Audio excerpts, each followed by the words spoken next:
자, 우리 지난 시간에, 지난주에 우리 마태복음이 어떤 책인지에 대해서 우리가 같이 봤고요.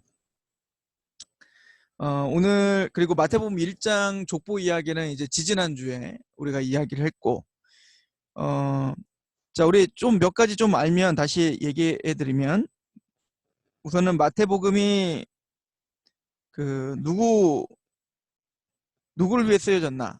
물론 이제 모든 그리스도인들을 위해서 쓰여진 거긴 하지만, 집중적으로 이 마태복음은 유대인들에게 보내진 편지라고 했죠. 유대인들에게 예수님이 누군지 설명한 게 바로 마태복음이다. 그리고 마가복음은 헬라, 그리고 누가복음은, 그리고 사도행전까지 로마, 그리고 요한복음은 모든 크리스찬들, 이렇게 보면 된다. 그래서 이제 마태복음이 강조하고 있는 게 뭐라고 했죠? 바로 마태복음이 창세기 3장 15절부터 여자의 후손이 와서 그 후손이 뱀의 머리를 밟을 건데, 그 메시아가 누군지를 기다렸죠. 특히 그 메시아는 왕으로 오실 것이다. 누구 왕? 다윗과 같은 왕으로 오실 것이다. 이걸 강조했다고 했잖아요. 그래서 이 마태복음은 예수님이 왕이시다. 다른 말로 말하면 예수님이 메시아다. 이 메시아가 다 아시죠? 메시아는 히브리어고, 요걸 헬라어로 하면 뭐죠? 그리스도, 기름 부음 받은 자, 그죠? 왕에 대해서 강조하고 있다. 자, 마가복음은 이제 헬라인들에게 보내는 거였는데, 이 마가복음은 특별히 예수님이 종이시다라고 하는 거, 특히 고난을 받으신 고난에 대한 좀 집중도가 좀 크고, 누가복음은 예수님은 인자이시다라고 하는 것, 즉 인자이시면서 의인이죠. 그렇죠? 죄가 없으신 의인이다. 이걸 좀 강조한다고 했죠. 자, 그리고 이제 요한은 모든 크리스찬들, 특별히 요한복음 1장에 태초에 말씀이 있으니 말씀이 하나님과 함께 계실 그 말씀이 곧 하나님이시다. 그래서 요한복음은 예수님이 하나님이시다, 이것을 강조했다라고 하는 것을 우리 이야기를 했었죠. 자, 그러면 그 마태복음의 구조, 지난번에 한 2주 전에 처음 시작할 때 좀 두서없이 좀 얘기를 했는데, 요거를 좀 다시 좀 체계를 좀 잡으면서 좀 가려고 하는데, 그래서 지난 시간에 마태복음이 제일 처음 시작한 게 뭐였어요? 족보부터 시작했다라고 하는 이유는 바로 이 족보가 메시아 족보이기 때문에 그래요. 왕의 족보, 그리스도 족보, 그 족보가 누군지 이걸 설명해 주는 족보이기 때문에 그런데, 그래서 족보에는 아브라함의 자손, 또 다윗의 자손, 예수, 그리스도의 계보다, 세 개다 이렇게 표현하잖아요. 그러니까 이제부터 는 예수님이 누군지를 설명하는데, 그분은 바로 우리가 기다렸던 왕이야. 그분이 바로 메시아지. 이걸 설명하는 겁니다. 그래서 아브라함과 다윗을 통해서 오실 그 메시아. 이 부분은 우리 그때 봤죠? 우리 갈라디아서를 잠깐 보시면, 자, 한번 보시겠어요? 갈라디아서 성경 앞에 다 있죠? 뭐 저랑 성경 공부를 하시면서 이걸 뭐 자주 찾아봤던 거니까 그래도 다시 한번 좀 정리한다 생각하고 갈라디아서를 잠깐 다시 보시면, 자, 3장을 보세요. 3장. 특별히 이제 그 갈라디아서 3장 16절에 이 약속들은 아브라함과 그 자손에게 말씀하신 것인데, 여럿을 가리켜 그 자손들이라고 하지 아니하셨고 오직 한 사람을 가리켜 내 자손이라 하셨으니 곧 그리스도라. 그러니까 특별히 창세기부터 아브라함에게 약속한 약속을 보면요, 특히 22장에 보면, 창세기 22장에 보면 어떤 장면이 나오냐면 이삭 바치는 장면 나오죠.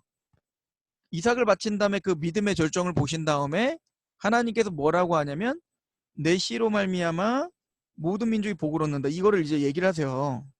모든 민족 천하가 복을 받을 거다, 이렇게 써 있을 텐데, 즉 그 내 씨, 그 이삭을 통해서 모든 민족이 복을 얻을 거다. 근데 이 이야기가 계속 반복이 되죠.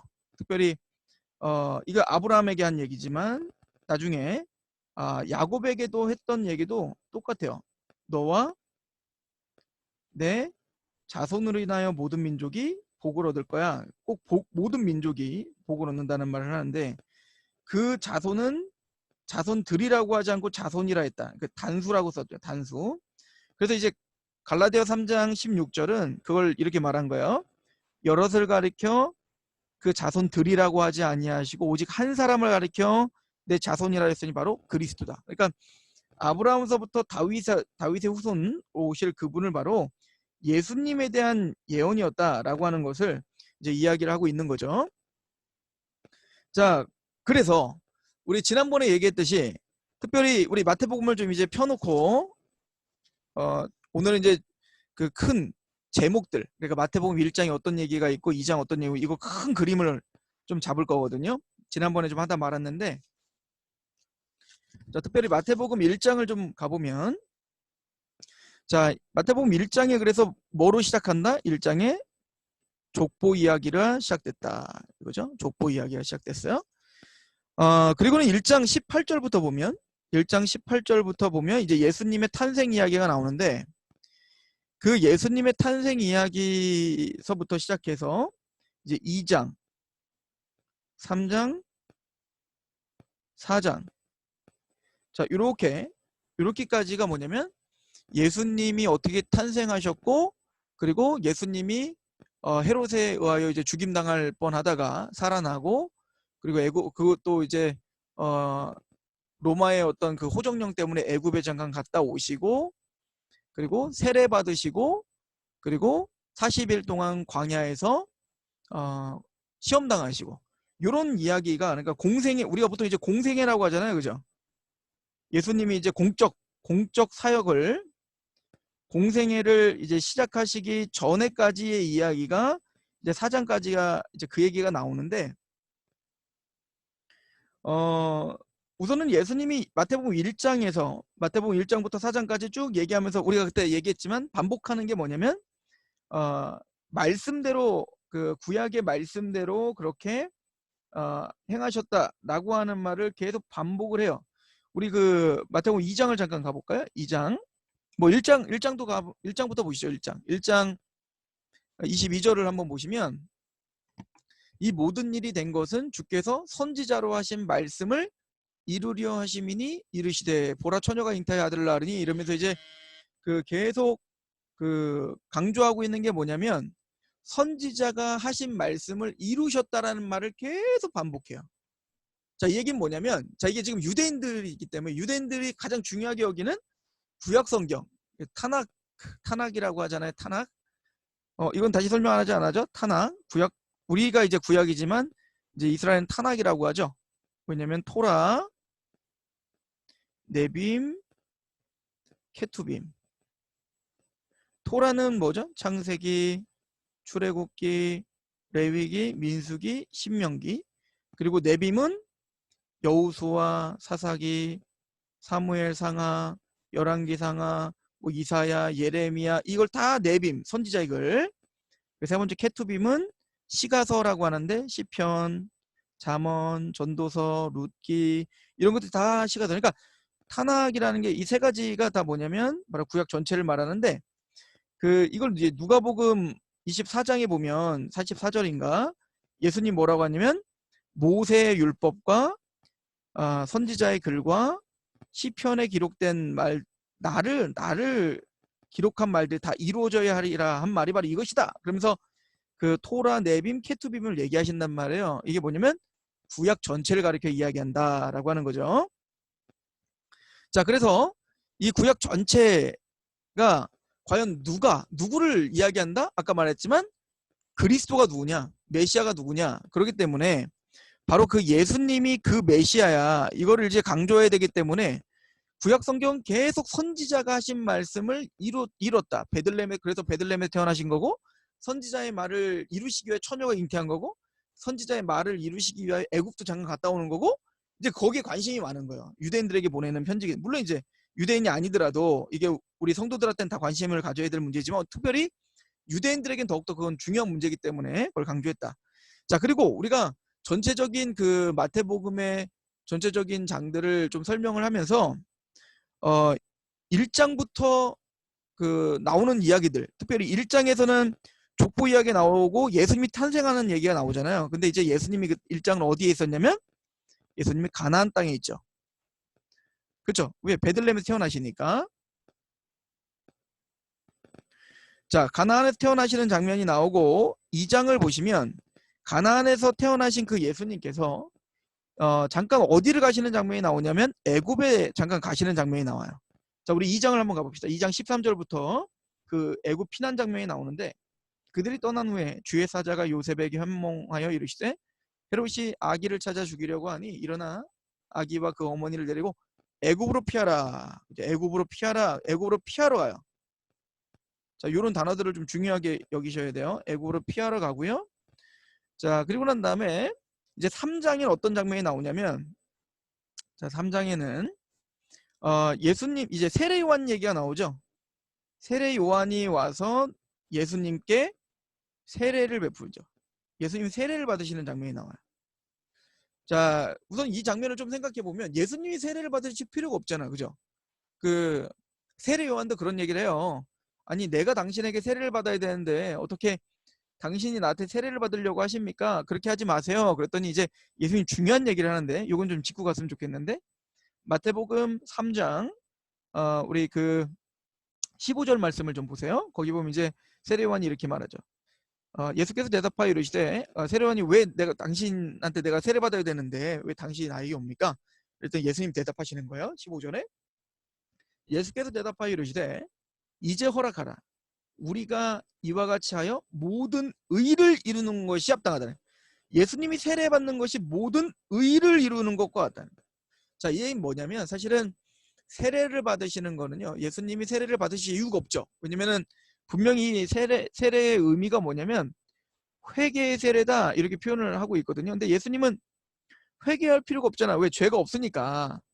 자, 그런데 예수님이 이렇게 받으신 것은 바로 이걸 우린 뭐라고 하냐면 그 동일시, 이렇게 동일시라고 하는데, 동일시라는 게 이제 연합이를 말해요. 연합. 그러니까 죄는 없으신데 우리 죄인과 동일시 되셨다.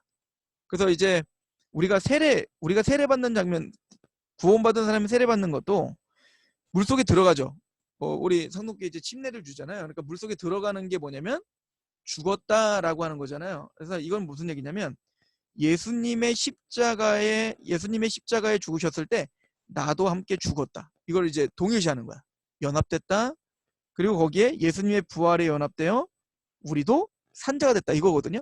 그러니까 예수님이 세례를 받는 장면은 죄가 없으신데 우리와 동일시 되신 장면이 바로 세례다. 이건 나중에 좀 더 설명을 할게요. 어쨌든 3장에는 세례 받는 장면이 나오시고, 자, 4장은 예수님께서 광야에서 시험 당하시는 장면이 나오죠. 그죠? 광야에서 시험 당하시는 장면이 나오는데, 그 광야에서 시험 당하는 게 세 가지 시험을 받아요. 그죠? 하나는 돌을 떡으로 만들어 먹어라, 이 시험이고, 자, 두 번째는 뭐죠? 뭐 이게 뭐 누가복음이랑 약간 이제 그 순서가 약간 다를 수는 있는데, 어쨌든 두 번째 시험은 뭐냐면 천하만국을 보이며 이제 천하만국을 보이며 절하라. 자, 세 번째가 성전 꼭대기에서 뛰어내리라. 그러면은 천사들이 받아주리라. 근데 이제 이 세 가지 시험을 할 때 반복해서 하는 얘기가 있어요. 그 반복해서 하는 얘기가 뭐냐면 네가 하나님의 아들이거든.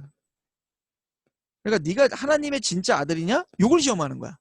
네가 진짜 하나님의 아들이라면, 네가 그 구약에서 예언된 선지자가 예언한 그 하나님의 아들 그리고 그리스도라면, 야, 네가 돌을 떡덩이로 못 만들어 먹겠어? 또 네가 성전에서 뛰어내리면 네가 하나님의 아들이면 천사들이 너를 이렇게 떠받들어 줄 거 아니냐.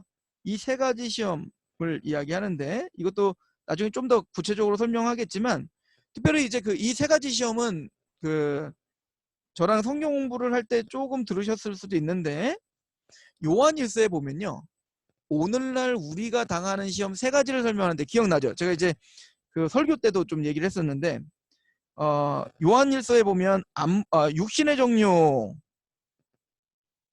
기억나죠?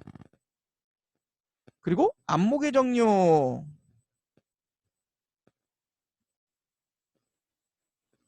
그리고 이생의 자랑. 이거 들어봤죠? 요게 이제 우리가 오늘날 당하는 세 가지 시험이에요. 육신의 정욕, 안목의 정욕, 이생의 자랑.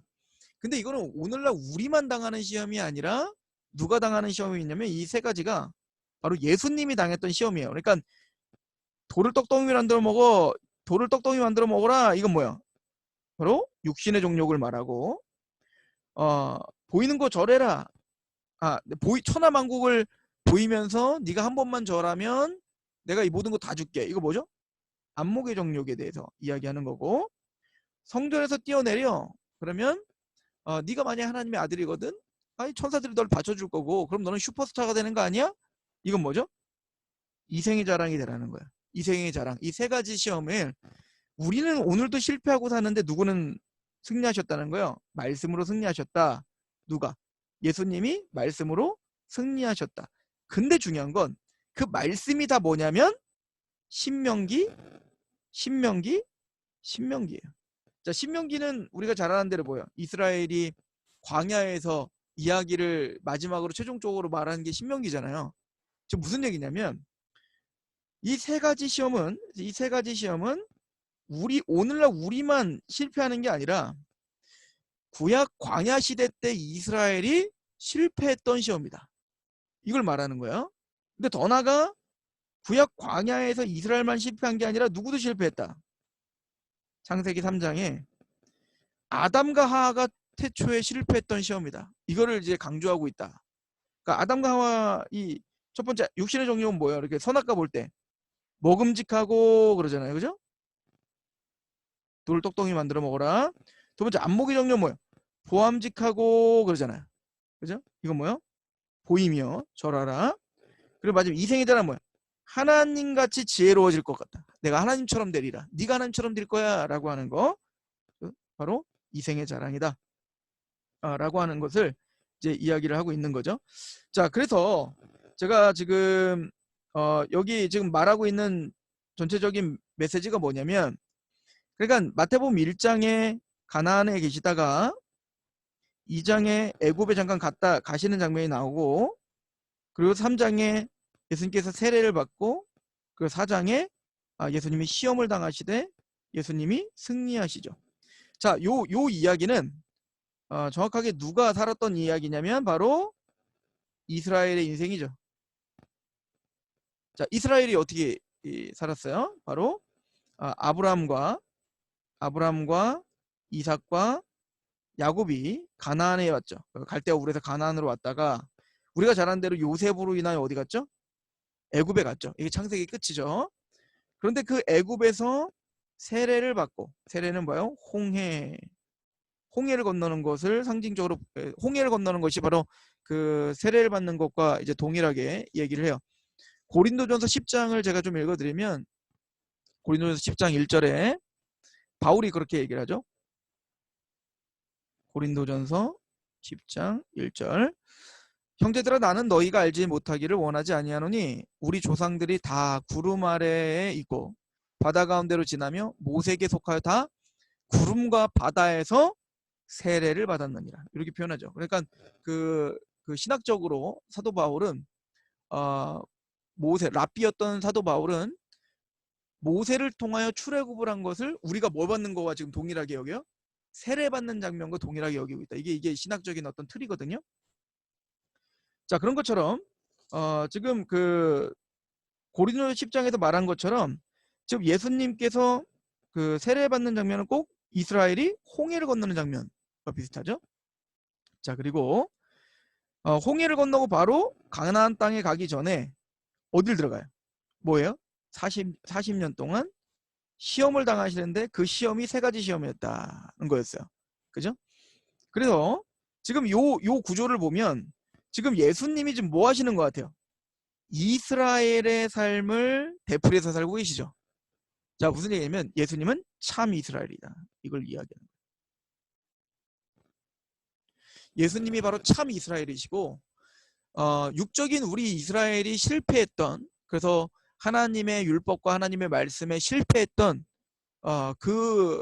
실패를 온전히 승리하신 분이 오직 누구밖에 없다.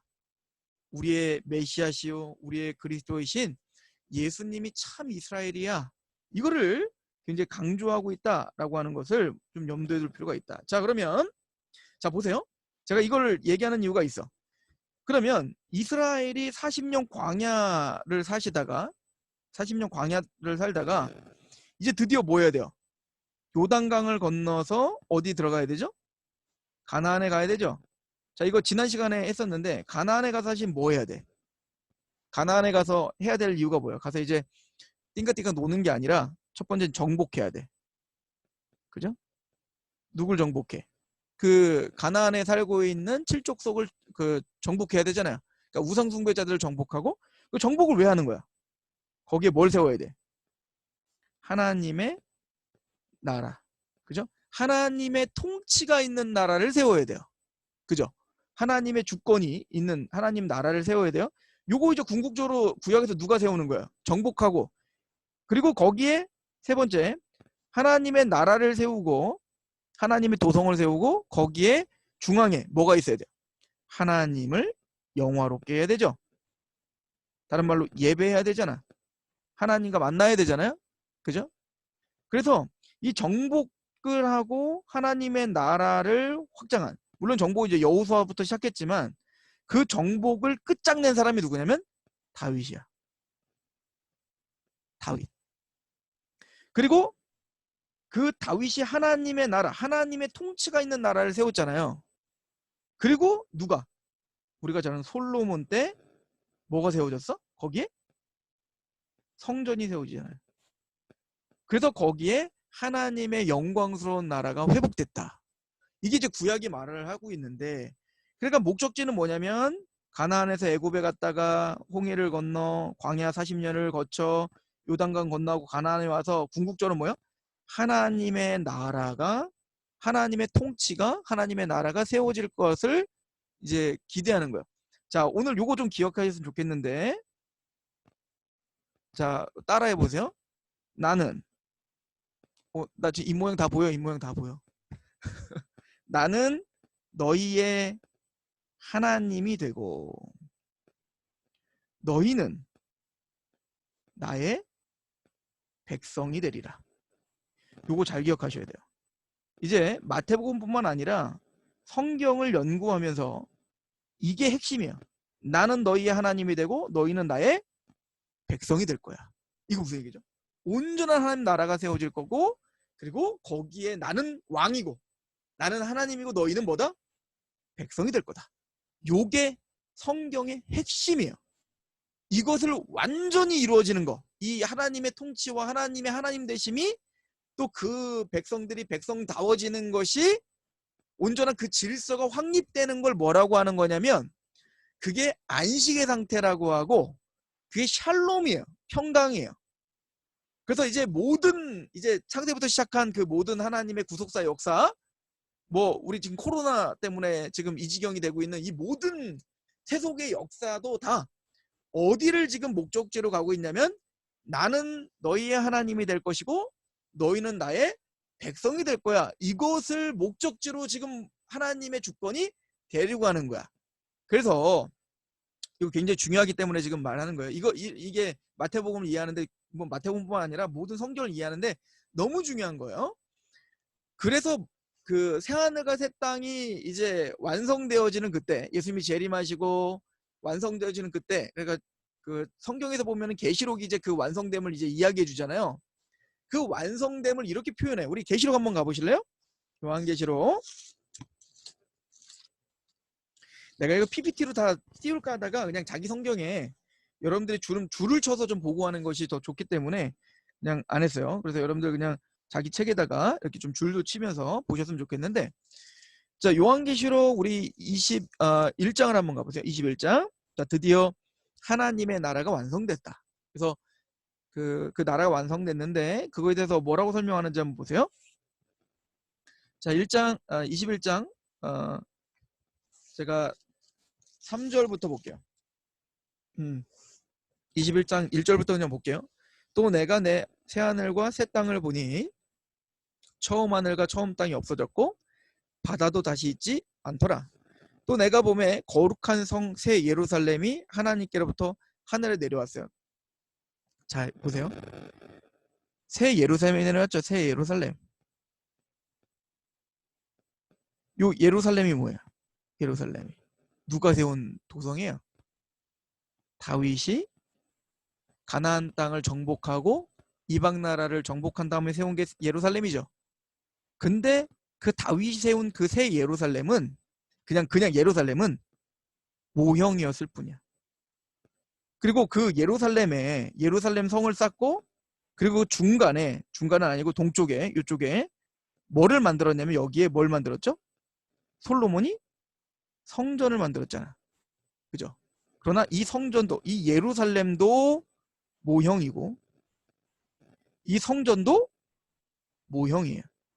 그러니까 진짜 성전이 무엇이며 진짜 예루살렘이 뭔지를 설명해주는 도구였을 뿐이지 그거는 다 없어져야 되는 거야.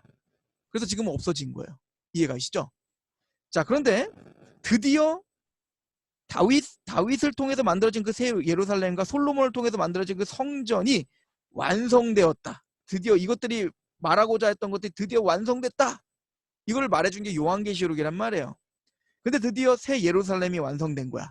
언제? 예수님이 재림할 때.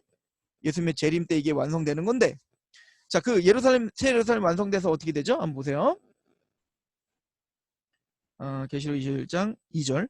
또 내가 보니 거룩한 성 새 예루살렘이 하나님께로부터 하늘에서 내려오니, 그러니까 이건 인간이 만드는 성이 아닌 거야. 하늘에서 내려오니까 하나님이 온전히 만들어 놓은 성이다. 승현이 수고했네. 도착하느라고. 그 하늘에서 내려오는 성인데, 자, 3절 한번 보세요.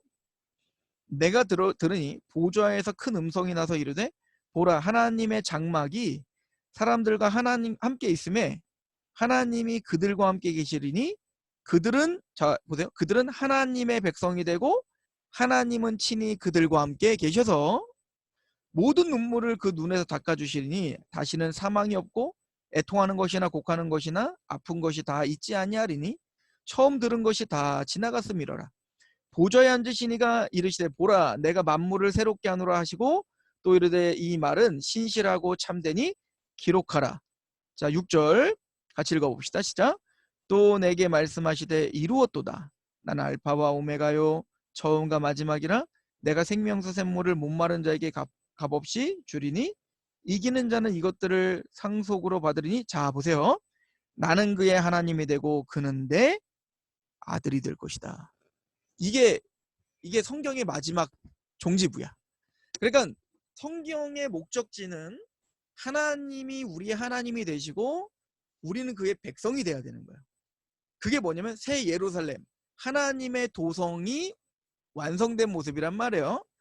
그럼 이 새 예루살렘 다시 한번 생각을 해보면 좀 정리해 볼게요. 자, 다윗이 예루살렘을 샀어요. 그죠? 그리고 솔로몬이 성전을 쌓았어요. 그런데 이거는 모형이야. 뭐에 대한 모형이죠? 진짜 하나님의 나라가 뭔지를, 예루살렘이 뭔지를 우리에게 보여주기 위한 모형이에요. 그래서 이건 없어졌죠. 그럼 뭐를 위한 모형이죠? 바로 아까 좀 전에 우리가 봤던 새 예루살렘을 위한 모형이야. 그죠? 새 예루살렘을 위한 모형인데, 그래서 하나님은 우리의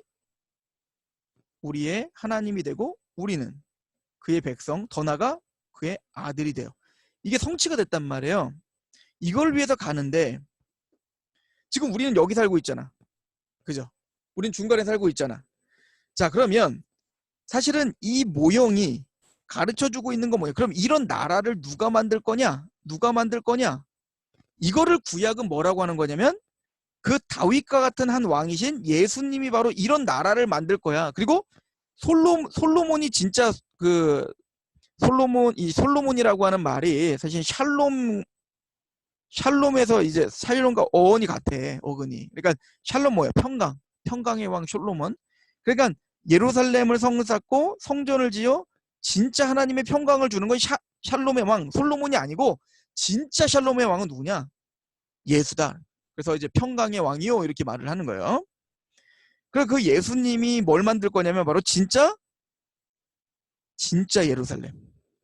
그리고 그의 백성 진짜 이스라엘을 하나님께서 예수님께서 이제는 완성하실 거예요.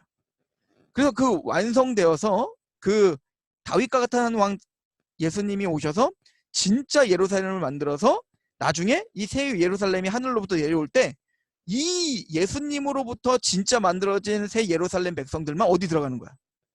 이 새 예루살렘, 새 하늘과 새 땅, 새 예루살렘 들어간다. 구원받을 수 있다. 이 얘기를 이제 전체적으로 하는 거예요. 그래서 우리는 이걸 이제 신약이라고 하고 이걸 구약이라고 하고 요거는 이제 예수님의 재림 이후에 이제 우리에게 이루어질 완성의 나라라고 하는 거예요.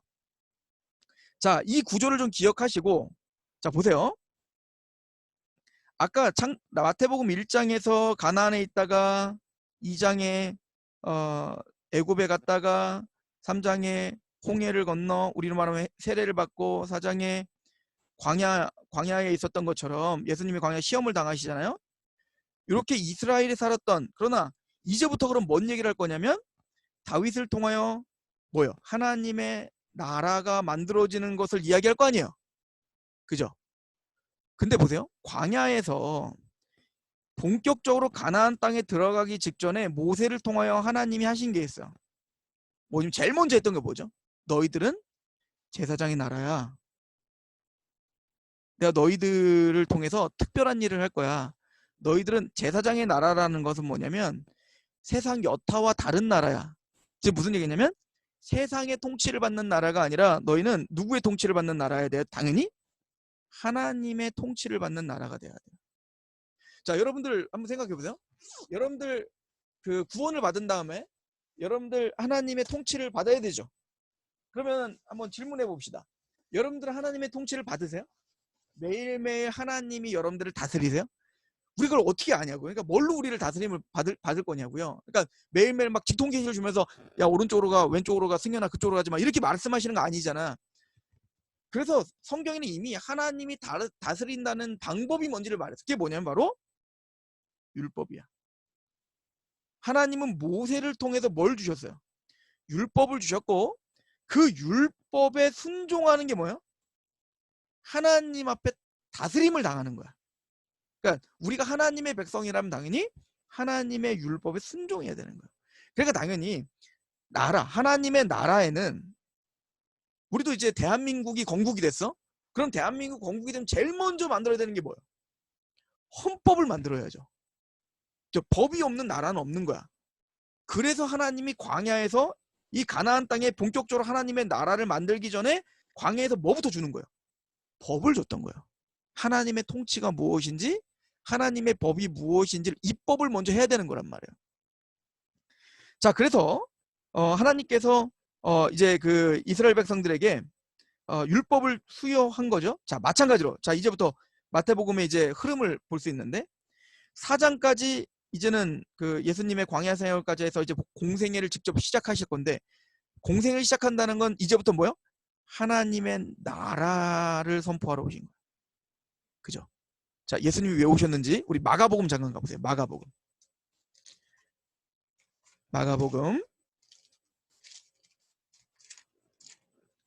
자, 복음이 뭐냐? 자, 마가복음 1장 한번 가보세요. 1장. 자, 마가복음 1장 12절 13절에 보면 이제 예수님이 시험 받는 광야, 이제 마태복음으로 보면 4장이죠. 그 광야에 대한 이야기가 나오는데 그 이야기를 하다가 이제 그 다음에 이제 공생애를 하는데 뭐부터 말하냐면 마가복음 14절 15절 한번 읽어볼게요. 요한이 잡힌 후에 예수께서 갈릴리에 오셔서 하나님의 복음을 전파하여, 자, 복음을 전파하는데 복음이 뭔지 보세요. 이르시되 때가 찼고 하나님의 나라가 가까웠으니 회개하고 복음을 믿으라 하시더라. 자, 복음이 뭐래요? 예수님이 제일 먼저 와서 선포한 게 뭐야?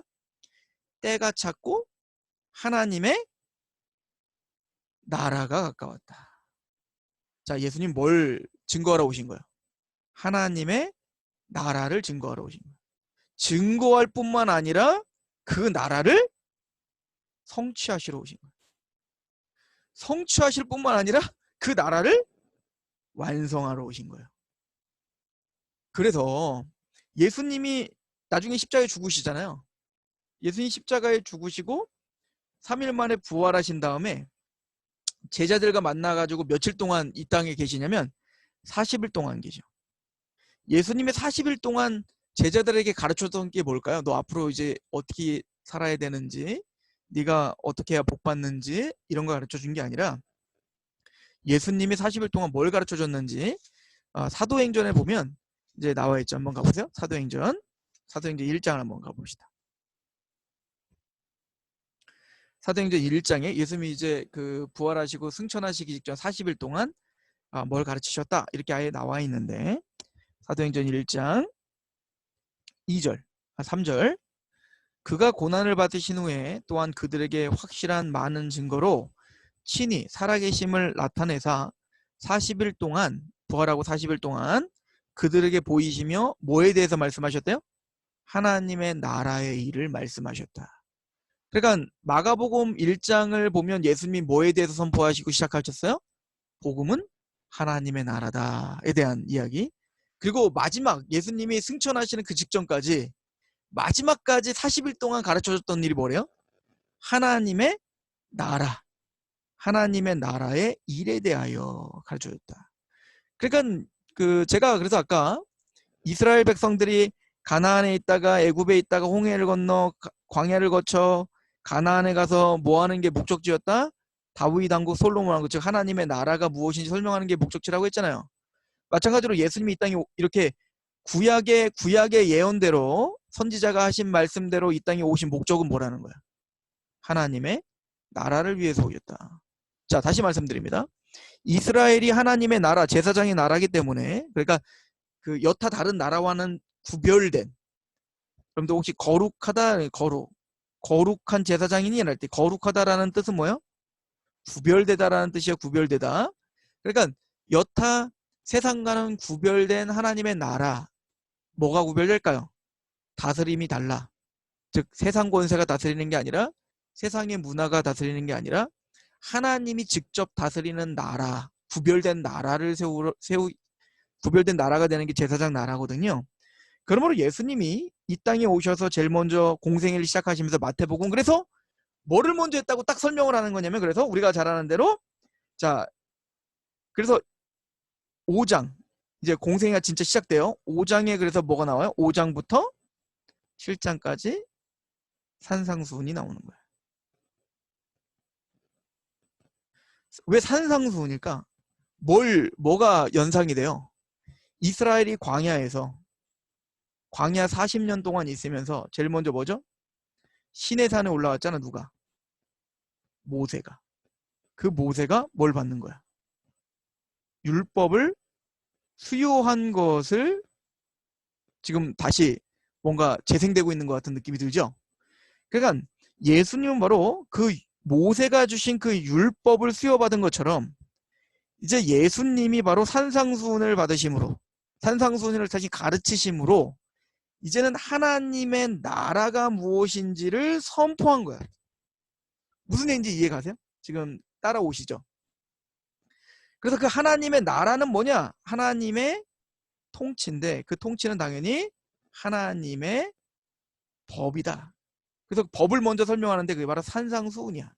자, 그러면 이제 조금 더 산상수훈에 대한 이야기를 좀 더 하면, 도대체 산상수훈과 율법과는 뭐가 다를까? 다른 게 아니야. 율법과 산상수훈이 다르지 않아요. 그러니까 예수님은 모세를 통해서 받은 율법을 무시하고 그거 말고 새로운 율법 주겠다 이렇게 오신 분이 아니야. 자, 우리 마태복음 5장을 한번 가보세요. 우리가 좀 기억해 두는 것만 툭툭 짚어서 갈 건데, 이제 예수님이 산상수훈을 얘기하면서 계속 반복하는 말이 있거든요. 우리 5장 21절을 한번 보실래요? 5장 21절에 보면, 옛사람에게 말한 바 살인하지 말라, 누군지 살인하면 심판을 받게 되리라 하였다는 것을 너희가 들었으나 나는 너희에게 이르노니, 이렇게 말해요. 계속 뭐라고 말하냐면, 옛사람은 이렇게 얘기한다. 그런데 나는 이렇게 얘기한다. 자, 예를 들어서 옛사람은 살인하지 말라 이렇게만 말했는데 나는 살인한 것만 살인죄가 아니라 뭐 형제를 미워하고 그리고 형제를 보고 나가라 라가라 이 바보 이런 천치 이런 뜻이거든요. 구제불능 이런 뜻인데 라가라 한 자가 이미 마음에서부터 살인한 거야. 그러니까 우리는 흔히 어떻게 생각할 수 있냐면 모세가 가르쳐준 이 옛사람을 모세라고 생각하는 거야. 그래서 모세가 가르쳐준 율법을 더 강화시키셨다. 이렇게 생각한다고. 근데 그게 아니야. 그게 아니고 여기서 말한 옛사람은 모세가 아니라 누구를 가리키냐면 그 유대의 옛사람들이에요. 그러니까 랍비들을 말하는 거예요. 랍비들. 자, 무슨 얘기냐? 예를 들어서 여러분들 그 이제 이런 걸 좀 이해하셔야 이제 그 복음서가 이해되기 때문에 이제 좀 자세하게 설명하는데 예를 들어서 안식일을 모세가 가르쳐준 안식일을 거룩하게 지켜라 있잖아요. 안식일을 거룩하게 지켜라. 사실은 모세는 요거만 딱 얘기했어요. 그러면 진짜 안식이 말하는 바가 뭔가 이걸 고민해야 될 거 아니에요. 진짜 의미가 뭐냐, 본질이 뭐냐 이거를 고민해야 돼. 근데 문제는 이제 처음에 안식일을 잘 지켜야지. 근데 이제 그 유대인들의 이제 스승들은 랍비들, 바리새인들 이런 사람들은 뭐 안식일을 잘 거룩하게 지키려면 그럼 어떻게 하면 될까? 일하지 말라 그랬으니까 아, 불 피우면 안 돼. 불 피우면 안 되겠다. 아, 뭐 오리 이상은 걸어가면 안 되겠다. 아, 뭐 예를 들어서 그 곡식이 있는데 곡식이 이렇게 많이 예를 들어 그 콩이 있어. 근데 그 콩이 까져가지고 콩이 떨어져 있어. 요거를 주워 먹는 거는 일이 아닌데 이렇게 달려 있는 거를 만약에 떼가지고 요거를 까가지고 먹으면 일한 거니까 요거는 안식일을 지키는 게 아니라고 하자. 이런 식으로 디테일하게 만드는 거예요. 예를 들어서 불 피우지 말라 이게 있긴 하거든요. 불 피우지 말라. 근데 불 피우지 말라 그러니까 이제 요즘에 현대 유대인들은 진짜로 어떻게 하냐면 불이 그럼 뭐냐? 또 이렇게 생각해야 되잖아. 이 쉬운 문제가 아니야. 불 피우지 말라 그러는데 불은 뭘까? 그럼 당연히 가스불이나 전기 토부 같은 거를 통해서 그 불을 피워서 음식하면 안 되겠다. 이거는 당연히 안 되는 거잖아요. 근데 생각해보니까 전기도 뭐야? 전기도 불이야. 불이라고 생각하는 거야. 그러니까 뭐도 쓰면 안 돼. 전기불도 켜면 안 돼. 켜져 있으면 돼. 왜? 켜져 있는 거 그냥 이미 켜져 있는 거니까. 근데 내가 전기불을 켜는 건 뭐가 되는 거야? 일을 하는 게 되는 거야. 이렇게 말도 안 되게 하나님 안식일을 거룩하게 지켜라 라고 말씀하시고 진짜 이 안식이 의미하는 바가 뭔지를 계속 알려주고 본질이 뭔지 알려주기를 원하는데 요놈의 이 그 바리새인과 서기관들 이 유대인들은 이 선생들은 안식일 거룩하게 지키라 그러니까 자기들 마음대로 행위들만 막 만들어낸 거야. 하나님 뭐 시키지도 않았는데 무슨 말인지 알겠어요? 그래서 옛사람은 이렇게 말했다라고 말 때 그 옛사람은 누구냐면 이렇게 자기들 나름대로의 규칙을 만들어 놓고 이 규칙을 지키는 것이 모세 오경을 지키는 거야 라고 속이고 있는 사람들, 이 사람들을 비판하는 게 옛사람들인 거야. 그래서 이제 그 진짜로 유대인들은 뭐라고 부르냐면 이 그 토라가 이제 율법이라는 말이고 넓게는 이제 구약을 말하거든요. 이 토라를 뭐라고 하냐면 모세가 받은 토라를 뭐라고 하냐면 문서, 이제 그 토라라고 해요. 써져 있는 토라. 그런데 요거 아까 제가 말씀드렸듯 이렇게 자기들끼리 룰을 정해가지고 만들어 놓은 걸 뭐라는 구전 토라라고 말해. 구전 토라. 자, 모세를 통해서 써 있지는 않지만 그 수많은 랍비들을 통해서 선생들을 통해서 구전으로 전해오는 토라다. 토라라는 얘기 뭐야? 이 모세가 준 토라와 이 랍비들의 가르쳐준 이 토라가 같은 레벨로 있는 거야. 그러니까 예수님이 이걸 부시러 오신 거야. 옛사람은 이렇게 말했지만 이거 아니야 임마. 진짜 율법이 가르쳐주고 있는 진짜 본질이 뭔지 아니까 이거 다시 알려. 그러니까 모세를 부인하러 오신 게 아니라 그 모세를 통해서 하나님이 주신 율법의 진짜 본질과 의미를 드러내주러 온 거야 임마. 이렇게 말하고 있는 거야. 이해가시죠? 그래서 옛사람은 이렇게 말하나 나는 이렇게 얘기한다. 이렇게 얘기를 하는 거예요. 자, 그래서 지금 이제 그 예수님이 이 부분은 이제 좀 더 나중에 더 자세하게 산상수훈을 할 때 얘기할 텐데, 어쨌든 5장에서는 그래서 모세를 통해서 율법을 주신 것처럼 산상수훈을 통해서 하나님의 나라가 무엇인지를 구체적으로 5장부터 7장까지 설명, 하나님의 통치가 뭔지, 하나님의 나라, 그러니까 하나님의 나라가 임한 하나님의 백성들이 뭐가 다른지에 대해 설명하는 게 바로 산상수훈이 되는 거예요. 자, 그런데 그럼 산상수훈 안에 들어갔을 때, 그럼 하나님의 나라가 뭐냐? 하나님 나라는 뭐지? 그럼 하나님의 나라가 뭐지? 궁금하잖아요. 그래서 예수님은 그 다윗과 솔로몬을 통해서 만들어진 그 예루살렘, 하나님의 완성된 나라, 그 중심에 성전이 세워진 그 하나님의 나라가 진짜 말하고자 하는 건 뭐냐면, 저기 지금 팔레스틴 땅에 있는 그 이스라엘이 하나님 나라가 아니고, 이제는 또 아브라함의 육적인 혈통이 이스라엘이 아니고, 하나님의 나라는 어디, 그리고 바깥에 저기 있다 여기 있다고도 말 못하고 어디에 임하냐면 마음에 임한다, 이렇게 말하는 거예요. 그 하나님의 나라가 어디 임한다고요? 마음에 임한다. 그러니까 하나님의 나라는 이제 눈으로 보이는 저기 만져지는 게 아니라 각자의 마음에 하나님의 나라가 임한다. 물론 이 하나님의 나라가 우리 마음에 임하지만, 이 마음, 하나님 나라가 임한 하나님의 백성들은 궁극적으로 진짜로 새하늘과 새 땅이라는, 아까 궁극적인 완성된 나라, 진짜 물질적으로도 완전히 재편성된 그 나라를 상속받을 거예요. 그런데 그 상속받기 전에 그 하나님의 나라가 임한 사람은 첫 번째 뭐냐면 마음에 하나님의 나라가 임한다. 그럼 그 하나님 나라가 뭐냐? 하나님 나라 마음에 임한다는 게 뭐냐? 그게 뭐예요? 팔복이야. 이해가시죠? 어떤 패턴으로 지금 그 마태복음이 써져 있는지 이제 이해가 가세요? 팔복이다. 그러니까 하나님의 나라가 임한 사람들의 특징은, 자, 우리 5장 가보세요. 5장 첫 번째 복은 뭐예요? 심령이 가난한 자는 복이 있나니 천국이 저희 것이다. 즉 심령이 가난해졌다. 이걸 사실 이제 직역을 하면 이렇게도 직역할 수 있는데, 복 있는 사람은 심령이 가난하다, 이렇게 직역을 할 수가 있어요. 천국이 저희 것이다, 이렇게 표현하거든요. 또 그 복 있는 사람은 애통한다, 이렇게 표현하거든요. 그러니까 자, 첫 번째 하나님 나라가 뭐냐, 이거 설명하고, 두 번째 그 하나님 나라에서 주어지는 복이 뭐냐, 이걸 설명하는 거예요. 근데 이 하나님 나라와 이 복은 물질적인 걸 이야기하는 게 아니에요. 물론 현세적인 것도 포함되고 있지만 현세적인 거에 국한된 게 아니에요. 그죠? 그 복은 뭐죠? 우리가 생각하는 밥그릇이나 숟가락에 써 있는 복자, 그런 복이 아니라 우리 마음의 심령이 변화되는 건데, 심령이 가난해지고, 두 번째 뭐예요? 애통하고, 그 다음 뭡니까? 세 번째는 온유하고, 네 번째는 의에 줄이고, 이게 도대체 무슨 말인지는 나중에 우리가 좀 배울 거고요. 다섯 번째는 뭐죠? 긍휼히 여기고, 그리고 여섯 번째는 뭡니까? 마음이 청결하고,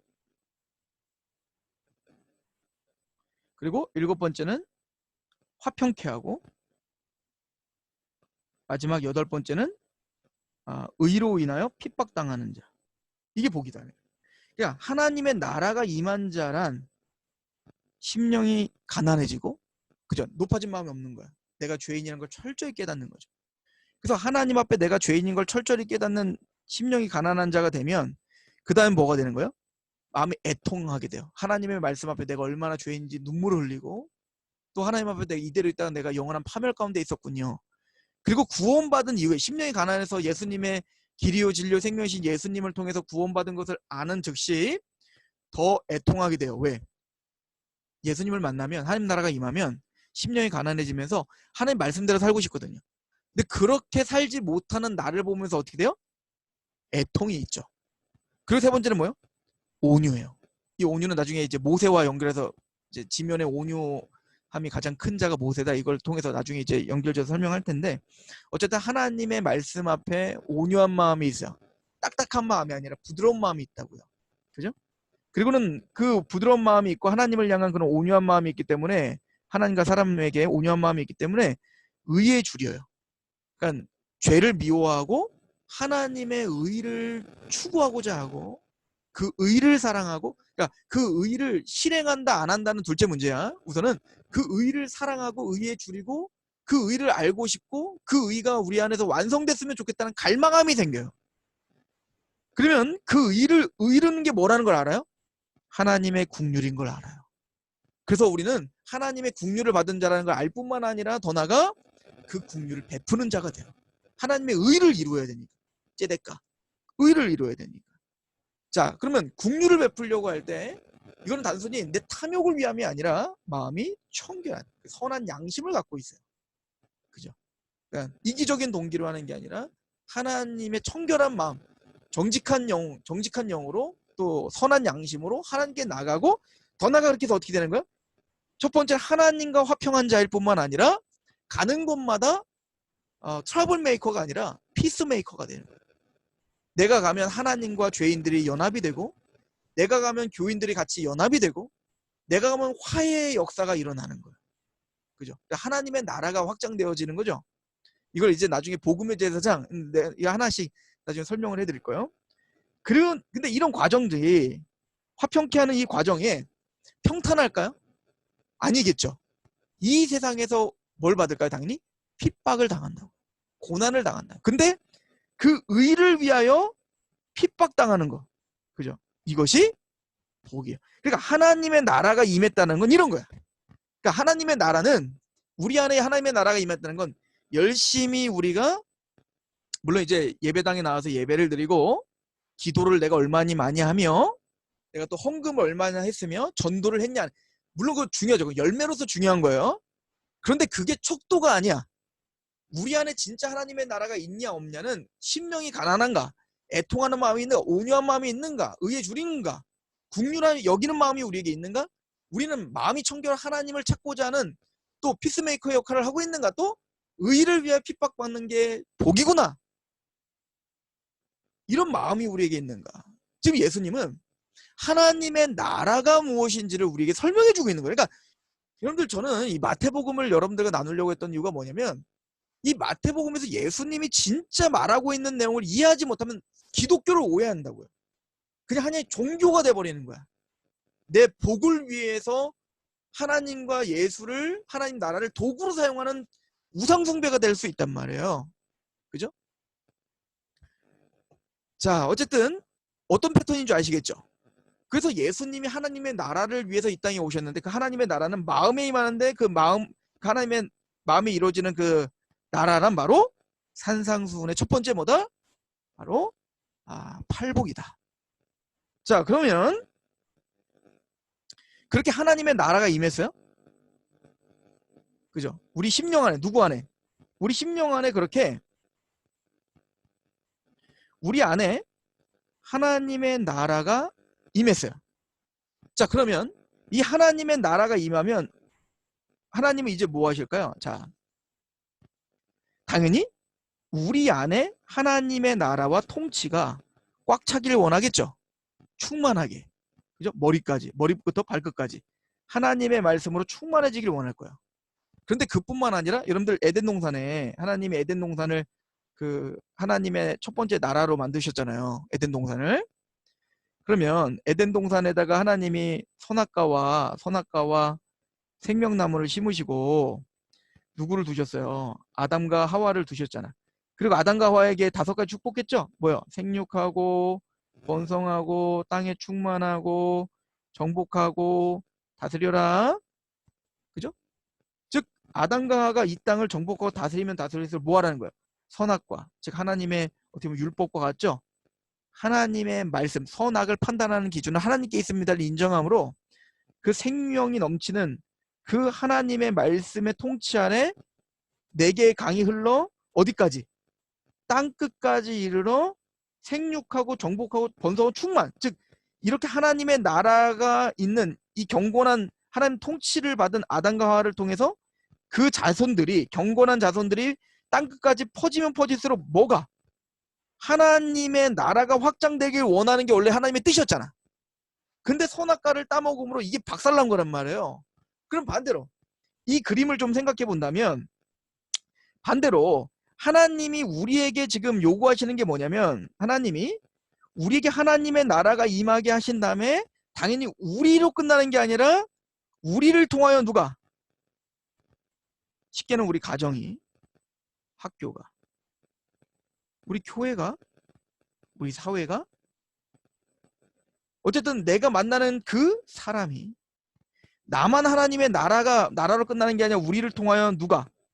그들이 하나님을 아는 복을 누려야 되잖아. 그죠? 그래서 이제부터 뭐가 필요하냐면 빛을 내죠. 그래서 우리는 빛이어야 되고 소금이어야 되는 거예요. 자, 그래서 마태복음 5장 1절부터 산상순을 이야기하고 12절에 하는 나라에 대해서는 얘기하고, 자 13절부터 16절까지 뭐에 대한 이야기야? 우리가 잘 알고 있는 소금과 빛에 대한 이야기를 하고 있는 거야.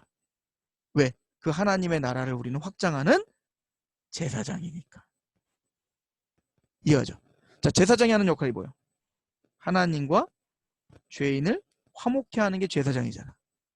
즉 지금 하나님을 모르고 있는, 예배하지 않는 그 세상에, 하나님께 예배하지 않는 그 세상을 하여금 제사장된 우리를 통하여 하나님의 빛이 비춰줘야 돼요. 그래서 우리는 뭐다? 소금이요 빛이다.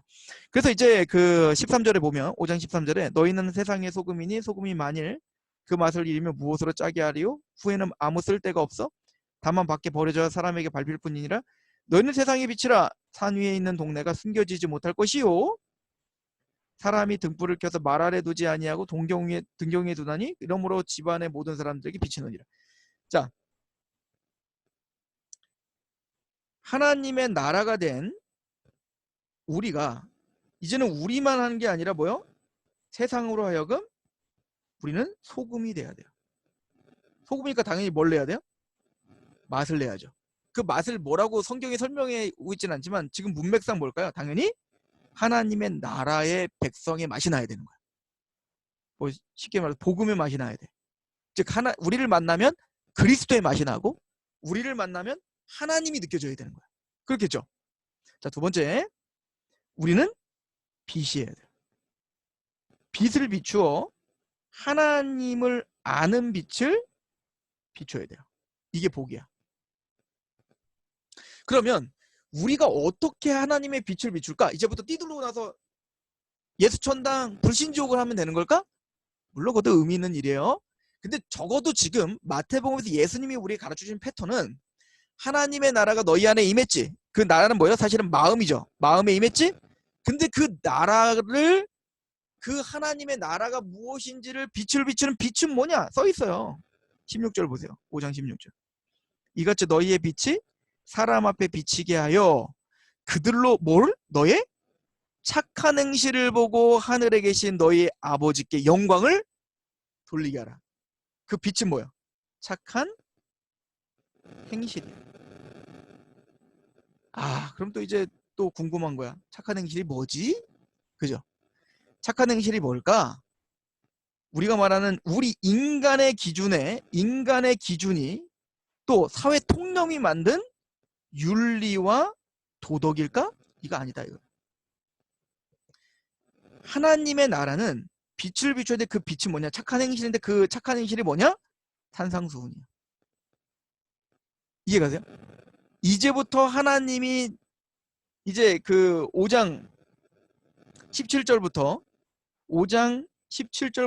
7장까지 뭐 오른뺨 대면 왼뺨 돌려대고 막 이런 그 법들이 있잖아요. 그 말씀이 바로 하나님의 말씀, 그것을 비추는 착한 행실을 하는 그들이 바로 하나님의 나라야. 이렇게 이제 적용이 돼요. 그래서 산상수훈을 하시는 거예요. 물론 그 산상수훈을 그럼 우린 다 지켜 행할 수 있냐? 그건 아니다. 그분은 이제 다음 주에 산상수훈에 대한 좀 더 얘기를 하면서 얘기하겠지만 어쨌든 지금 패턴이 이렇게 가고 있다. 자, 그러면 다시 5장부터 7장까지 산상수훈을 통해서 첫 번째, 하나님의 나라가 뭔지를 배웠죠? 그럼 그 하나님의 나라는 소금과 빛이 되어야 되는데 그 빛이란 뭘까?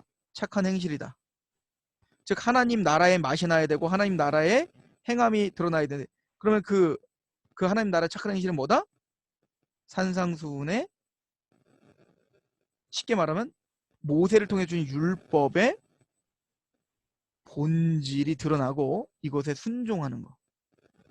이럴 때 우리는 하나님의 나라를 확장케 되는 빛이 비춰요.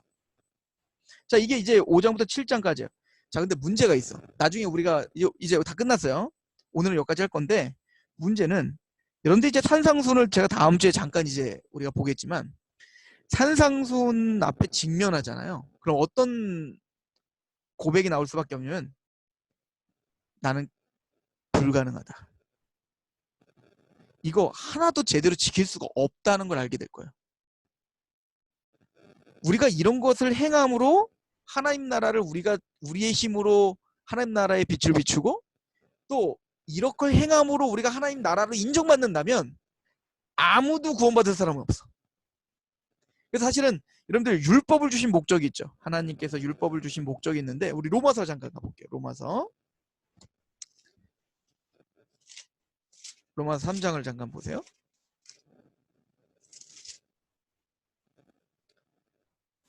로마서 3장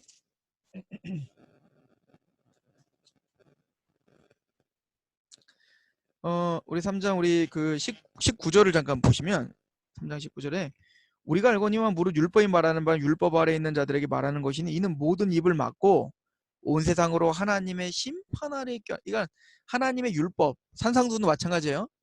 우리 모두가 다 불가능한 존재, 자격이 없음. 우리는 다 심판 아래 죽을 수밖에 없는 자임을 드러내주는 역할을 율법이 해요. 그리고 율법을 주신 목적을 뭐래요? 20절에 그러므로 율법의 행위로 그의 앞에 의롭다 하심을 얻을 육체가 없나니 율법으로 뭐예요? 죄를 깨달으라고 주신 거예요. 그러므로 이 산상수훈에서 우리는 죄를 깨달아야 돼요. 그죠?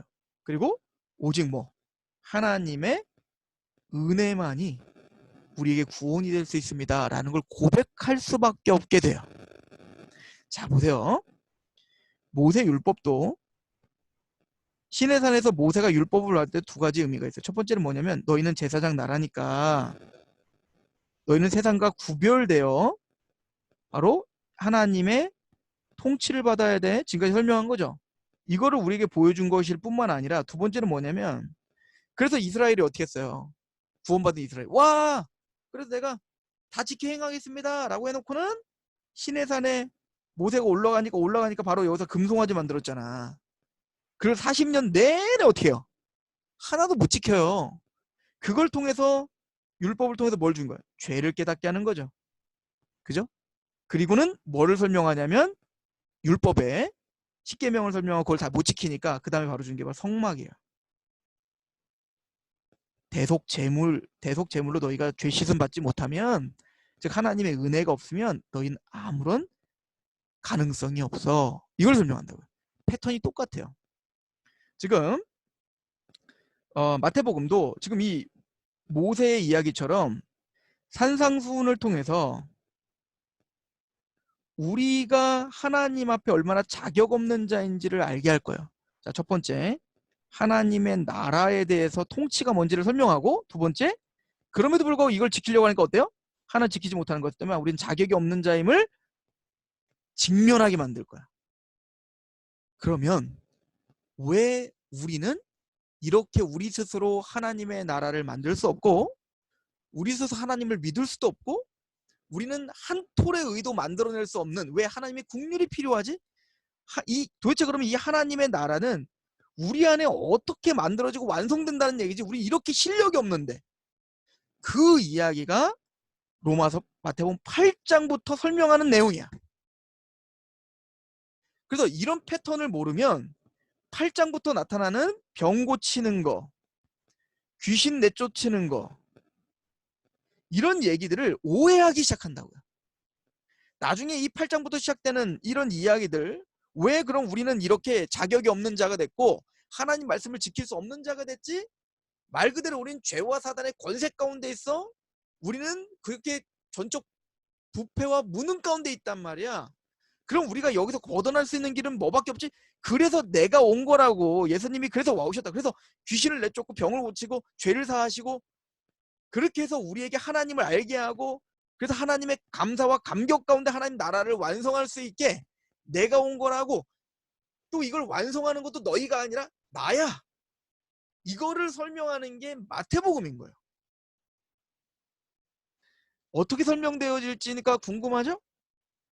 그거를 이제 계속 해 나가면서 이 마태복음을 통해서 진짜 와, 이게 진짜 기독교구나, 이걸 알게 될 거예요. 그리고 또 하나는요, 이 마태복음을 우리가 연구를 하면 제가 그랬어요. 제가 깨닫는 건 성경 전체 이야기가 얼마나 유기체적으로 잘 체계적으로 설명되어져 있으며, 사도 바울, 요한, 베드로, 지금 뒤에 있는 서신서들 있잖아요. 뭐 로마서, 에베소서, 뭐 데살로니가전서, 이 모든 서신서도 다 뭐를 염두에 두고 쓴 거냐면 이 마태복음을 비롯한 이 복음서에서 예수님의 행적과 말씀, 그것을 적용한 게 서신서구나, 이것을 우리가 만나게 될 거예요. 우리가 이제 그 작업들을 해 나갈 거라는 얘기입니다. 자, 우리가 그래서 산상순의 어떤 그 마태복음 전체의 그런 구조 속에서의 산상순의 의미를 우리가 같이 상고한 것입니다.